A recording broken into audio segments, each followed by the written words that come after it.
Muy buenas noches, me da mucho gusto darle la bienvenida a la tercera emisión de Imagen Noticias Guadalajara. Soy Ricardo Camarena, gracias por su compañía. Y a continuación, un adelanto de la información que esta noche tenemos preparada para usted. Investigan posible reclutamiento del crimen organizado relacionado con 2 de los 5 adolescentes desaparecidos recientemente en la ciudad. Mueren 2 personas en sendos incendios de viviendas esta madrugada. Con retrasos y un impacto en la venta de locatarios, finalmente fueron entregadas las obras de rehabilitación del mercado San Juan de Dios.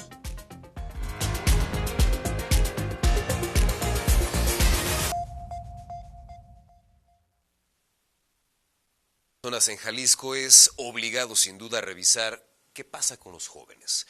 De acuerdo con el Registro Estatal de Personas Desaparecidas, los adolescentes de entre 15 y 19 años cuyo paradero se desconoce ha registrado un crecimiento, mientras que en 2023 se reportaron 115 casos, 2025 cerró con 150 y al corte del 30 de mayo de este año se contabilizan 80 con una tendencia al alza. Y detrás de la desaparición de estos jóvenes llega a estar presente, sin duda, el crimen organizado que a través del reclutamiento, forzado o no, atrapa a los más jóvenes. Esta precisamente es una de las líneas de investigación relacionada con 2 de los 5 adolescentes reportados como desaparecidos recientemente aquí en la ciudad.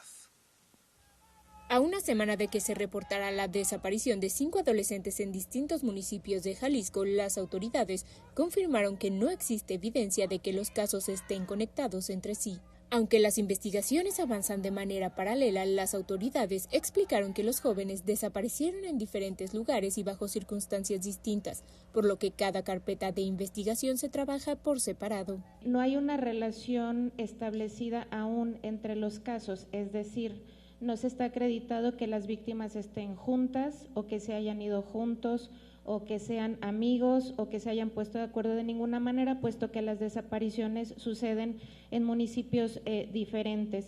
Tenemos, por ejemplo, un caso de Tonalá, uno de Tlajomulco, uno del Salto, 2 de Zapopan. Entonces, geográficamente no están relacionados, son carpetas de investigación individuales que cada una lleva su propio contexto y su propio ritmo de investigación. Cabe señalar que en 2 de los 5 expedientes sí existen indicios sólidos que orientan a un posible reclutamiento forzado, mientras que en los otros 3 esa línea aún continúa bajo análisis. Respecto al reclutamiento, en 2 de estos 5 casos sí nos orienta como una línea de investigación muy probable y muy establecida. En el resto de los casos aún estamos realizando actos de investigación para poder ver si precisamente orienta o no para eso. Las autoridades señalaron que ya revisan cámaras de videovigilancia, realizan entrevistas y mantienen coordinación con otras entidades del país ante la posibilidad de que alguno de los adolescentes haya salido de Jalisco. Actualmente, la Fiscalía mantiene 8 carpetas de investigación activas por desaparición de adolescentes, por lo que reiteró el llamado a la ciudadanía para aportar cualquier información que contribuya a localizarlos. Para Imagen, Nayeli Medina. Y sin duda detrás de cada desaparición, una historia, una tragedia, un contexto en particular. Reclutamiento forzado, condiciones de pobreza, desintegración familiar, y parece que campañas y operativos se han quedado cortos para hacerle frente a este problema, porque lo que resulta evidente es que la delincuencia siempre encuentra nuevas rutas y mecanismos para poder enganchar a todos estos adolescentes. Por cierto, la vicefiscal en personas desaparecidas informó que han identificado patrones de la delincuencia en los que personas dedicadas al reclutamiento forzado en algún momento también fueron víctimas de este delito.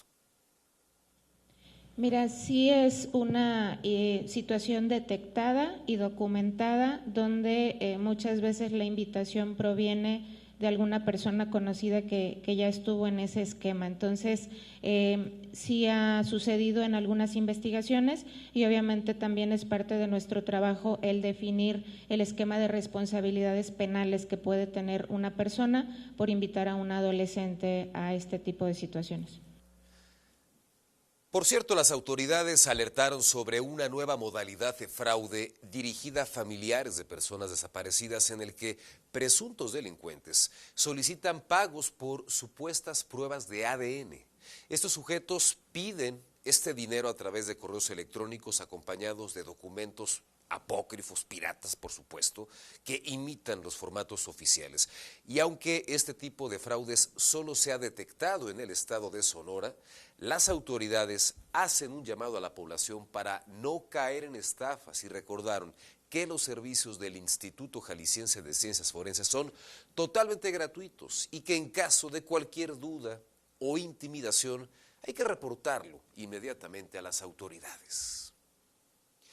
Y luego de que en redes sociales circulara información sobre un hackeo a las plataformas de información del CODE Jalisco, en el que se expuso información sensible y fotografías de los beneficiarios de programas deportivos como nombres completos, números telefónicos, domicilios, correos electrónicos, tipo de sangre, contactos de referencia y hasta la instalación deportiva a la que acuden, las autoridades estatales confirmaron que la denuncia formal por este hecho está en proceso para poder iniciar las investigaciones sobre este ciberataque.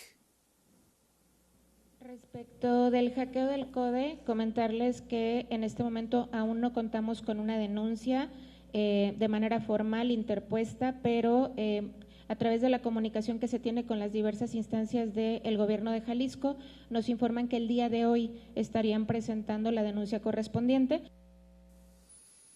Es decir, no habían hasta esta mañana presentado la denuncia, pero con base en la declaración que usted y yo acabamos de escuchar, se confirma que efectivamente el CODE, las bases de datos del CODE Jalisco, sí fueron objeto de un ataque cibernético, con el riesgo que implica la fuga, la pérdida y la exhibición de toda esta información tan sensible.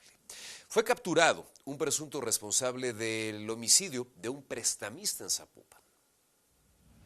Fue detenido el primer presunto implicado en el ataque contra un prestamista y su acompañante registrado en Zapopan.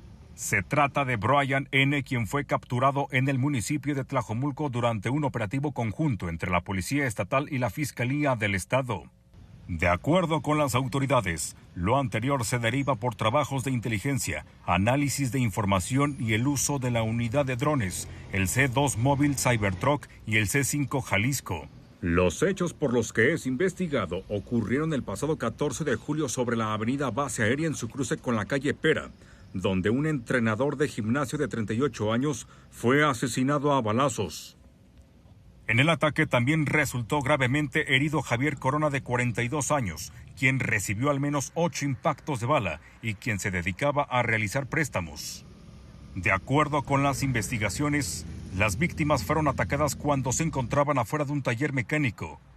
Tras la agresión, los responsables escaparon en una camioneta roja, mientras que los afectados intentaron huir en una camioneta con placas de Veracruz, la cual terminó impactándose contra la fachada de la base aérea militar. Ese día el sobreviviente declaró posteriormente reconocer plenamente a los agresores, para después ser ingresado de urgencia a un hospital. El detenido fue trasladado al centro penitenciario de Puente Grande en Jalisco, donde permanece en espera de que se defina su situación jurídica. En tanto, las investigaciones continúan para identificar y detener a los demás presuntos implicados en el ataque. Para Imagen, Israel Orozco.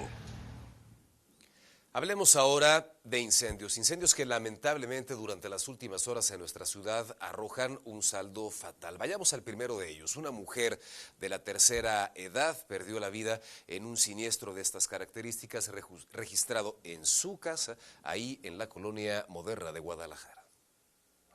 Una mujer de la tercera edad murió en el incendio de su casa. Este hecho ocurrió en la colonia Moderna de Guadalajara.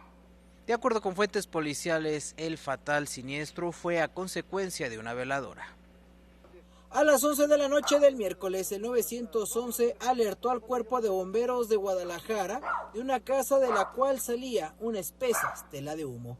Los reportes provenían de viviendas aledañas a Pueblo Quieto, en la calle Privada Inglaterra.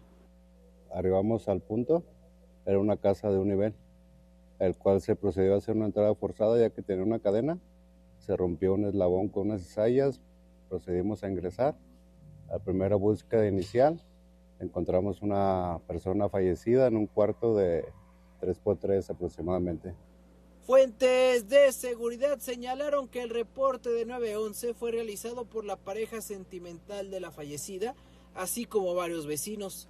El humo que salía de la casa fue motivo para interrumpir el descanso. Las llamas solo consumieron el colchón en donde descansaba Loxisa, de 62 años de edad. Al final el área fue resguardada por los policías municipales, quienes se comunicaron con el personal forense y agentes investigadores. En la cámara, Roberto Vázquez.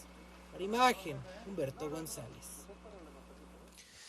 Y como le decía a usted, este no fue el único caso de características similares registrado durante las últimas horas. Vea el siguiente. Una casa improvisada terminó en cenizas tras sufrir un incendio. En este hecho, un hombre murió en medio del fuego. Minutos antes de las 11 de la noche del miércoles, las líneas de emergencia informaron al Cuerpo de Bomberos Tapatío de una casa cubierta en llamaradas. La vivienda se encontraba en la colonia Lomas del Paraíso. Casi de manera inmediata se movilizaron motobombas y pipas de agua para atender al siniestro. Al arribar, lamentablemente no pudieron hacer nada por la víctima, identificada como un hombre de la tercera edad. Sin embargo, los bomberos lograron rescatar a otra persona que vivía en el sitio, así como 2 mascotas. Ni la mujer ni los perros sufrieron intoxicación o quemaduras de cualquier tipo. El área del siniestro fue resguardada por policías municipales, en lo que llegaban peritos forenses para el traslado del cuerpo a la morgue de la ciudad. Para imagen, Humberto González.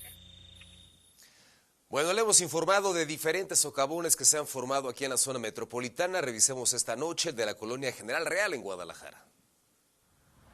Desde hace cerca de 3 meses, lo que comenzó como un pequeño socavón comenzó a crecer sobre la calle Enrique Pérez Arce. Es exactamente entre las calles Aldama y Gómez Farías en la colonia General Real de Guadalajara que está este hoyanco de aproximadamente 1,5 metros de profundidad. Es común que se forme allí.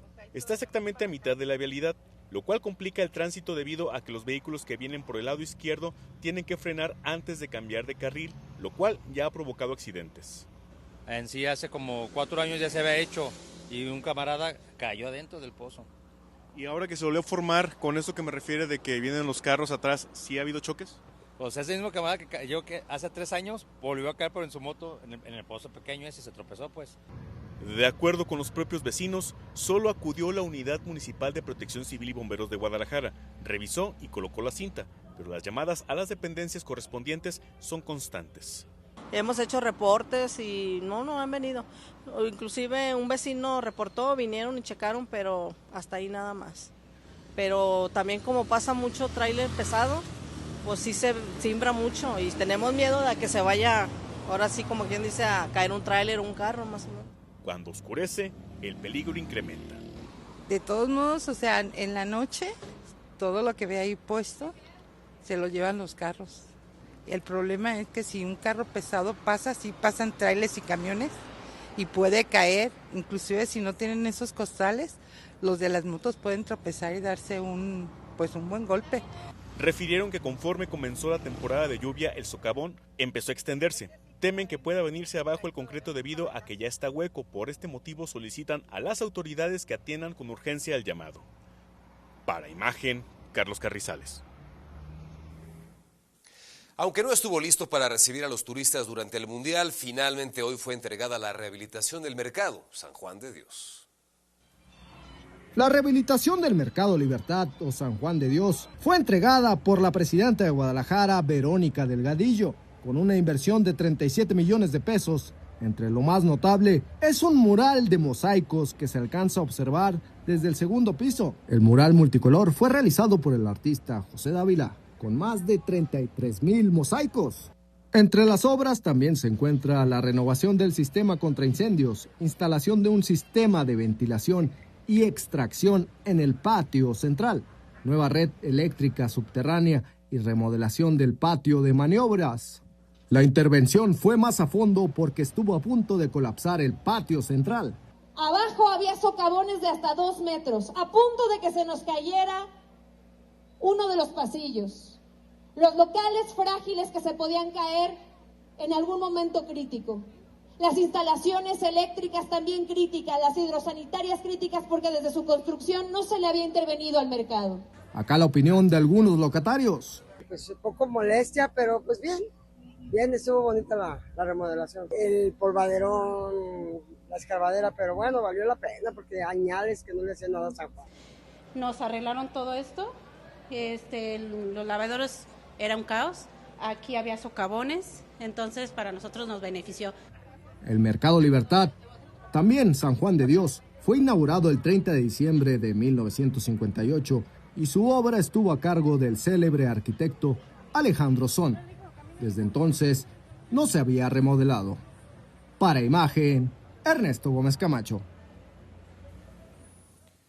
Bueno, pues ahí tiene usted en pantalla el resultado de esta inversión millonaria realizada a este emblemático mercado del área metropolitana de Guadalajara, un referente también en materia de turismo, cuando menos así se plantea, aunque lamentablemente, y así lo consignaban en este mismo noticiero hace algunas semanas, sus locatarios, pues no estuvo listo para recibir a todo el turismo que llegó a nuestra ciudad con motivo del Mundial de Fútbol. En aquel momento los locatarios lamentaban el retraso de las obras, lamentaban algunas de las intervenciones y por supuesto la caída de sus ventas, el desplome de hasta el 70-80% en los productos que comercializaban. Finalmente la obra, aunque ya pasó el Mundial, bueno, la obra finalmente ya quedó concluida en espera de que se traduzca, en efecto, en una intervención que convenga a los locatarios, que atraiga, por supuesto, a muchos más visitantes y que fortalezca la dinámica económica de este espacio que, como le digo a usted,